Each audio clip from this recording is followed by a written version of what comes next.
Okay, welcome to EVALOU. Today is the last day, the last pay-per-view of 2020. Yes. Hopefully things will be back to normal by 2021. I don't have high hopes, but I guess we can hope and pray. I know, fingers crossed. Yes, So, exactly. at least for me, I'm being traditional, even though we are separated. So, Yes. you know, said Christmas is next week, and Yeah. 2020. I know. Cheers for that, for 2020. Thank you for all the hard year. Exactly. Now go away forever. Yeah, go away forever. Go away. Yes. Don't come back. So we saw TLC, and this review was really good. It was actually really good. The best way to end 2020. Yeah, it was the best way. We're gonna talk about all the matches, including the kickoff, and give our highlights, our events, our likes and dislikes about this pay-per-view, and then we get rock rate. Yes. So talk for the kickoff, and we can get started. So the kickoff match was an 8-man tag team match from SmackDown.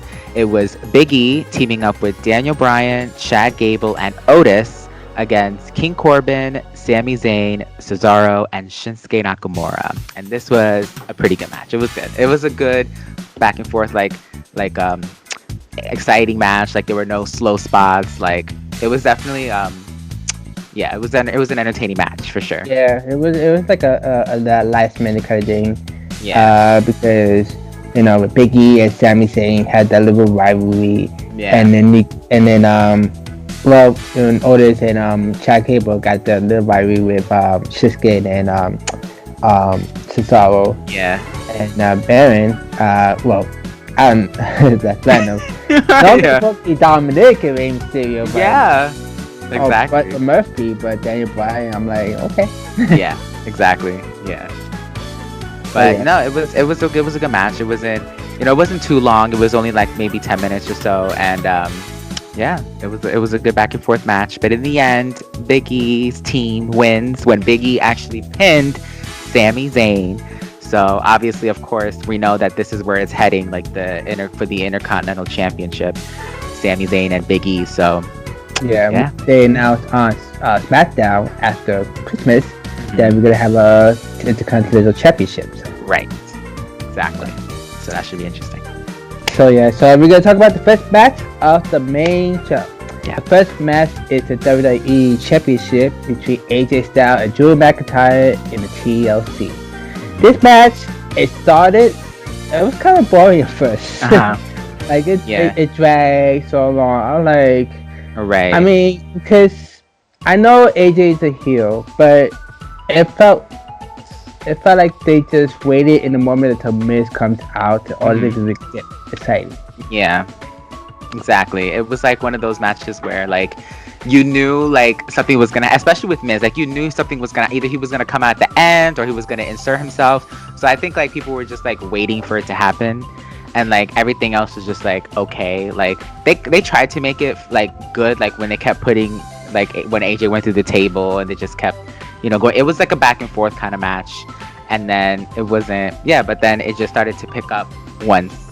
Once Miz come in and cash it in. He's so stupid. First of all, why would he insert himself in the match? Why didn't he just wait?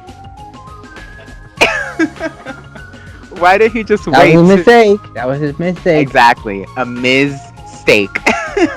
Mistake. So he cashed it in. He cashed it in. Brett. Yeah, and then he came prepared. He was gonna ask you to climb, and then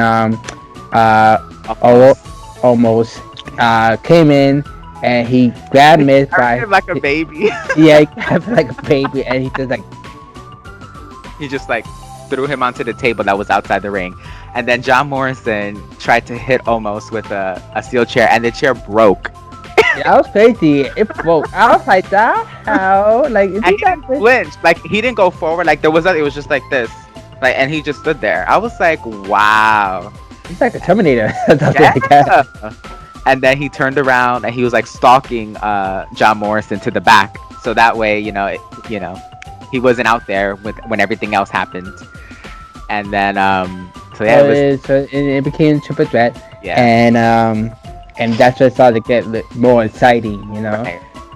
Because we know AJ could do better matches. It's just in the beginning. It's just the beginning of the start of the match. It's a drag. It drag. I'm like, okay, and both of them even climbing the ladder. They were just attacking each other. Right. Yeah. So. And then so it wasn't until like the end when once Almost left, that's when it started to get exciting, because like that's when they were like starting to climb the ladder. We were like, oh my god, who's gonna grab the title? And then like all three of them, Miz, AJ, and Drew, like they all grabbed it, like they all touched the title. So we were like, And then but Drew, like I don't know how he did it, but he survived somehow. Yeah. 2020 is Drew McIntyre's year, so it really is. He won the end of the year to being champion, and he deserved it. Exactly. Yeah. I wish the match would have been better, but it got better until Miz came in and made it actually for triple threat. And but I was laughing because even though he cashed it in, he just wasted his opportunity. He wasted it. Now he can't cash it in anymore. Like that's it. I wonder what he's gonna say tomorrow. Like it wasn't. I don't know what he's gonna say. Something. He's gonna be like, I deserve another shot. Give me back my briefcase. Wow, she's gonna say that. Oh my gosh, that's funny. But we'll see. Yeah. And let's see what happens on Monday. Yeah. Tomorrow. Mm-hmm. But so we're gonna talk about the next match that happened. The next match was for the SmackDown Women's Championship, with Sasha Banks defending against the new attitude of Carmella. And this match, it was good. But I don't know. I felt like the one they had on SmackDown, even though it ended in a DQ, the one they had on SmackDown had something more that this one was a little missing. I don't know. It felt like, I don't know. Once it got to the end, it felt like, I don't know. Like, I think Sasha dominated the ending a bit too much. Like, I felt like Carmella could have done a bit more to, like, maybe do more dirty tricks or more, something more. But I don't know, it just kind of, I was like, when she tapped out, I was like, oh, okay. I thought she would go to the ropes. I thought she would, like, somehow reverse it. But it just kind of just ended. So I was like, oh, okay. Yeah, I agree. I mean, I thought the same thing. But the match was good. Like, it was long, but it was good. But I just felt like they could have tweaked the ending a little bit somehow. Yeah. They could have, they could have made it more, like make it look like Carmella had a shot of winning. Because Sasha dominated the ending, and I was like, oh, okay, like Carmella, that's it for Carmella. She's not gonna fight back. So that was my only issue. But everything else, like the moves they were doing and everything, it was good. It was a good match. I agree. They could have done better with the ending, but make that Carmella is more like a threat than She didn't feel like a threat. Exactly. At the end, she didn't feel too much like a threat. Yeah. The problem is with SmackDown roster is that Bayley is like the only biggest heel, and then it's that they need to find that other big heel in order to stand tall next to Sasha. For the new year that comes in. Exactly. I think it might maybe we could have another Bayley versus Sasha, maybe, but who knows? Maybe we might also get Bianca versus Sasha as well. That might happen as well. So, but let's just see. Yeah. I guess we'll see. But in the end, Sasha, like you said, Sasha retains, and so she's definitely doing better with her title defenses. Yep, and. Raise a glass to Sasha Banks. She got a good year. Yes, becoming women's champion, and holding on to it. Being started a successful Star Wars show. Yep. Good thanks to Sasha Banks. Yeah. And good to see holding on until next year. Yeah. Exactly. So we're gonna talk about the next match that happened. So the next match is a Raw Tag Team Championship between New Day and Hurt Business. With New Day is Xavier Woods and Kofi Kingston, and Hurt Business is Shelton Benjamin and Cedric Alexander. And this match was crazy. It was crazy. I felt like Shelton Benjamin was taken more seriously in this match. Like the things he was doing, like he was actually showing off more. Like wow, like I felt like he was like, okay, people have to remember what I can do, like all the things that I can do in the ring. I'm glad because Shelton Benjamin, he's been in the business for a long time, and he's been he was mostly tag team champion, and he's been mostly champion more times than the single title. Yeah, and having him to show what he does, it's like, that's the thing that WWE needs to put more is the ones who've been in the business for a long time, like Shelton Benjamin, Jay, Natalia, and even Tamina, like you need to show them what they could do. I mean, to show them the new generation who they are, what they could do, and why people remember them of who they are. And Shelton went down as he was serious in this match. He was definitely serious. He wasn't looked at as like the weakling of the team, or he really did put in the work and stuff. But yeah, this was a good back and forth match, exciting, high flying, and it was a good match. But in the end, there's something, I don't know. It's like Cedric wants all the spotlight to himself. So in the end, Shelton was gonna basically win the match. He was getting ready to do his finisher, pay dirt. And then Cedric tagged himself in and basically did his finisher, the lumbar check, and got the win. Yeah, so it's and like so now the Hurt Business are the new Raw Tag Team Champions, but I don't know. There's just something like he's definitely gonna be like the thorn in everyone's back. Like I don't know. He's just like he wants it to be all about himself. Yeah, he's not a team player. He's not a team player. So I don't know how long this is gonna go on for, but we'll see. But I'm okay. As much as they're annoying, but I'm happy. I'm happy for Shelton Benjamin more than anybody else. I'm happy for Shelton. Yeah. I agree. Yeah, I agree because he hasn't been champion since he came back, right? No, this is his first title win. So yeah, I agree. So see what happens. So we're gonna talk about the next match.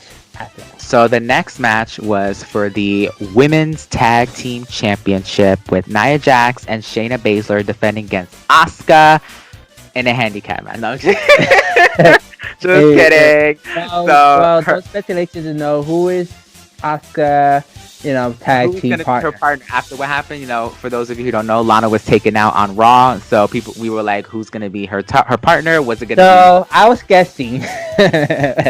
Wow. So my first guesses was Charlotte, like Naomi. Yeah. And also I said, what is this Becky Lynch? I'm sad. I'm done. No, I was like, it's either Charlotte, Naomi, and that's it, because I don't think it would have been either Dana or Mandy. So it was definitely between Charlotte and Naomi, and then it was Charlotte. So Charlotte is back after 6 months, they said. And I think this makes the most sense because before she left, remember she had that little rivalry with Nia Jax. Yeah. So that she injured her too. Exactly, she injured her. So that rivalry was cut short, So it made the most sense for Charlotte to be her partner. It's just funny to me because last year at TLC, it was the Kabuki Warriors against Becky and Charlotte. And this year they're teaming up. It's just funny. I know. But yeah, this match definitely was a good match. Charlotte obviously has no ring rust. And she really brought it. She really brought it to Nia and Shayna. They were shocked when she came out. And it was a good match. It was definitely it was one of the best women's match of the night. Yeah, it was definitely better. It was good. And then but yeah, Nia and Shayna, they really tried, but they weren't prepared for the return of Charlotte. So Charlotte and Asuka, we have the Queen and the Empress as the new Women's Tag Team Champion. And also Charlotte's first time as the Tag Team Champion. Yes, right, exactly. That is correct. But we know, like you said, they're probably gonna continue with that whole storyline with Nia and Charlotte. Yeah. Because she pulled her out of the action by working on, and that's what they had. That's what the Asuka and Nia had that rivalry. Yeah, exactly. Mm-hmm. Because of what happened with Charlotte. Yeah, exactly. So Yeah, let's see how long this rivalry goes on for, because it should be interesting.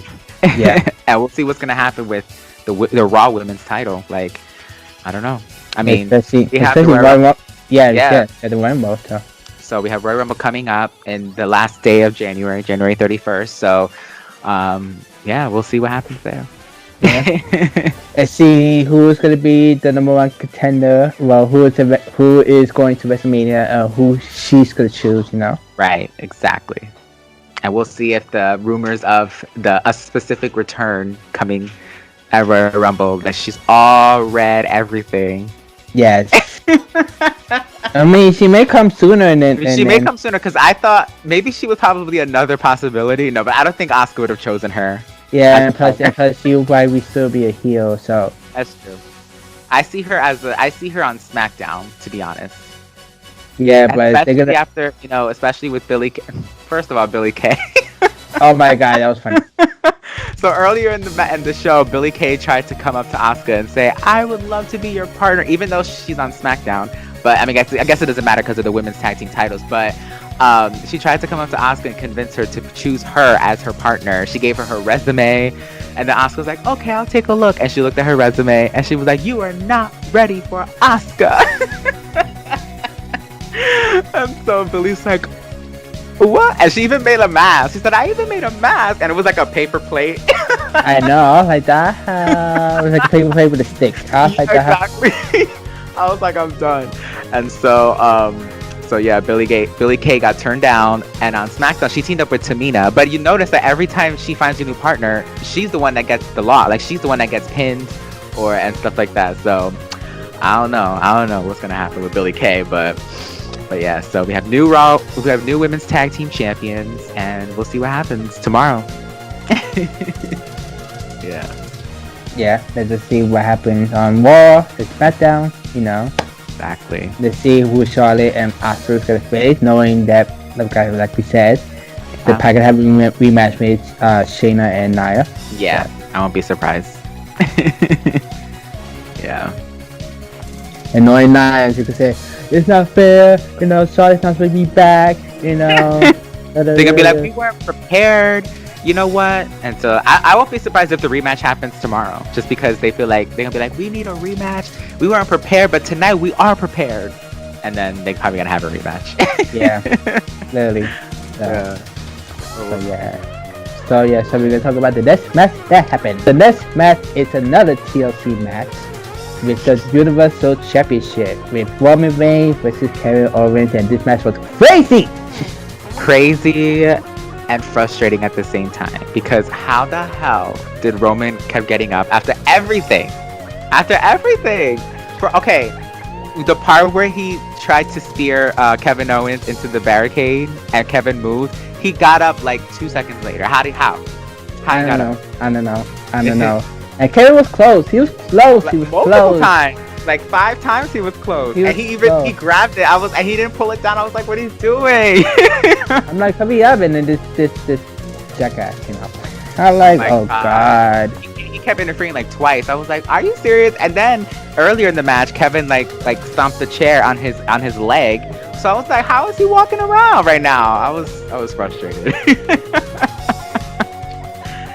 But it started off crazy. Like, Kevin just like, bam, like he wasted no time. He threw a chair at Roman Reigns and just went in. And I'm gonna say this: see, WWE, this is how you do a TLC match when you start it like this. Yeah. Because the first match should have been like this. Exactly. Instead of, we got a little drag. You're dragging on until Miz shows up. Yeah, exactly. But this match was just like, okay, let's get to a point. We can get this shit started. Yeah, exactly. They really did. They were like, we're gonna get straight to the point, and it was crazy. It was a crazier match, and it had like more drama, just because of everything that's been going on. It had more drama, more excitement, craziness. It was crazy. And then Jey Uso ended up coming. And then another one too. He keep coming back. That's what I'm saying. I mean, how after Kevin Owens did the chair on his leg, how he kept coming back? That made no sense. I was like, him and Roman, like, how are they getting up right now? I was frustrated. You should have seen. I was like, I'm turning this off. Oh It was crazy. I mean, Yeah. it was spots after spots, and the part when he speared on the barricade, I was like, wow. Exactly. I thought he was gonna win that. I was like, hurry up, get in. I know. It's like, hurry up, Kevin, and then he got it so fast. That's what I'm He saying. I got was it like, so how? fast. How? He got it so fast. I was like, what the hell? How When the I hell saw you got it so fast? when I saw him climbing up the ladder, I was like, what? I was like, how? I was so mad. I was so mad at that. I was like, I'm done. But in the end, he retained the champion. Of And course. he's not gonna lose to that. He's not gonna lose it. Not anytime soon. I don't know who or when he's gonna lose it to. Maybe WrestleMania, but like, who would he lose it to? Whoever wins WrestleMania. I mean, Royal Rumble. Yeah. Or it could be The Rock. Yeah, hopefully. But also, I heard rumors that Goldberg might be returning, so that's another possibility. Yes, I know. I'm gonna talk about it. Yes, I know they were supposed to face each other this year, but no, please no. Yeah. Don't do it. Please don't do it. Don't do it. Exactly. Don't do it. I'm begging you. Exactly. But yeah, this is crazy. But we'll see what happens on Smack It Down. Yeah, let's see. Let's see. Yup. But we're gonna talk about the next and last match of the. The last match was the first ever Firefly Inferno match with Randy Orton versus The Fiend Bray Wyatt. And this match, I have no words. They started the fight so like they were like in the middle. I was like, Yeah. I was like, They wasted like, no no- time. like, what? usually they start the fight in the beginning. But Yeah, they just, that's true. Yeah. Especially like in the games, like when we used to do Inferno matches in the games, it would always start once the bell rang. It would always like come up around the ring. But I guess I don't know. They wanted to do it different this time. But I was like, what the hell? But I was saying like this match made it seem like I felt like I was watching a horror movie. Like Randy was the villain. I mean the victim, and he was like trying to survive. That's how I was like, they need to make a horror movie based on the Fiend. I know.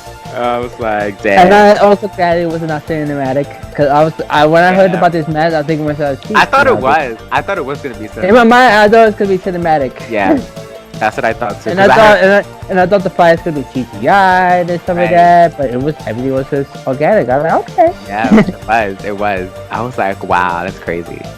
It was crazy, especially the part with when he was on the chair and then he put the fire on the floor and it went to the chair and he got up so quickly. I was like, I was nervous for him. I know. I was like, wow. Oh. And then was the part that the Bray took out the picking ass pick. Yeah, exactly. I was like, what the hell? He was like, and then I was like, oh my god, this is crazy. And then he was trying to get it out, and then that's when Randy attacked him and gained the upper hand. But it was crazy. Yeah, it was. it was crazy. Yeah. And then in the freaking like, he got burned, and he was still walking. I know, it's crazy. But I was a little confused because they didn't ring the bell or anything. Because I was like, okay, Randy won. That means Randy won because Yeah, I said Randy won. Like, I was why like- did they ring the bell? Yeah, exactly. I was like, so does that mean? What does this mean? But then the commentators were like, so Randy Orton won this match. But like they made it sound like it wasn't a big deal. I was like, okay. So he won the match, and then Ray got back into the ring where Randy was waiting for him, and Randy did the RKO. And then Bray was just knocked out. Like he was just out, and I was like surprised because like, Bray's never knocked. Like the Fiend is never knocked out like that quickly from a move like an RKO. Like he's never knocked out. And then Randy went outside the ring, got the gasoline, poured gasoline on Bray, and then took the lighter, and then. But okay, that looked like a doll to me. It looked like a doll. I was like, I don't know if he switched places with a doll or what, but that looked like a doll to me. Because it just doesn't seem to make sense. Like how was Randy able to first win the match and then set the Fiend on fire like that with like nothing? Like he didn't fight back, like nothing. You know what I mean? So I was like a little confused about that. I was like, this is not the Fiend. Like this doesn't seem like the Fiend. You know what I mean? So I don't know. I was a little confused. Yeah, I expected something to happen. I expected him to show up like in behind. Exactly. Like I think this should have had a little better ending. Like maybe Bray could have come out like through the fire and then attack Randy and stuff like that. They should have ended that way, you know. Right. But having him to get burned, even though it was fake, but you know, having him burn and that's it. I was like,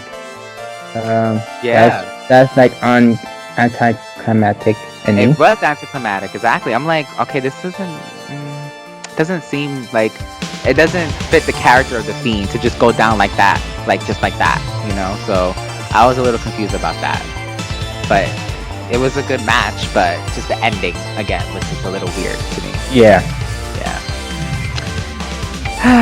But I don't know. Guess we'll see. Yeah. We'll see if this really is the end of the Fiend. I don't know. I doubt it is. They probably still going to continue fighting, so. Yeah, exactly. Yeah, so overall, TLC was really a good pay-per-view. It was one of the better pay-per-views of 2020, for sure. It was. Yeah. It was. Only the best TLC match was the Universal Championship. Universal, yeah. And the other matches was really good, entertaining. Yeah. I was never bored and stuff, so I'm like, you know, I was very entertained. Entertained. Exactly. Yeah. Yeah. So, but yeah, so I would get this A-. A-. Yeah, A-. I give it an A-. That seems like the best rating based on like the matches and, you know, yeah, based on the matches. Because really only one match was a little off, which was the first TLC match. So, but everything else was crazy. Yeah, it was crazy. You know, we got 2 new champions, two tag team champions. Tag team champions, yes. And then and let's see what happens. So we gotta see what's gonna happen with the United States Championship and the Intercontinental Championship and even the SmackDown Championship. Exactly. Yep. So yeah, guys, this is it. The last preview of 2020. Yeah. So I want to wish you guys a Merry Christmas, Happy New Year's. Stay safe, stay well. We can get this together. Get through this together. You know, things will be back to normal hopefully in 2021. Just make sure you follow everything. Yeah. And we all will be together again. Yes. So this is our ending for hopefully on Zoom Skype thing. Hopefully. Yes. I know, right? Let's see what happens in January. Maybe until spring, you know. I was thinking maybe like spring around maybe WrestleMania. Yeah, maybe WrestleMania. Yeah, definitely. Yeah, maybe WrestleMania will be reunited in person. Yes. We got WrestleMania, TakeOver, then, you know, AEW and stuff. Exactly. So yeah. So anyway, guys, Happy New Year. Bye.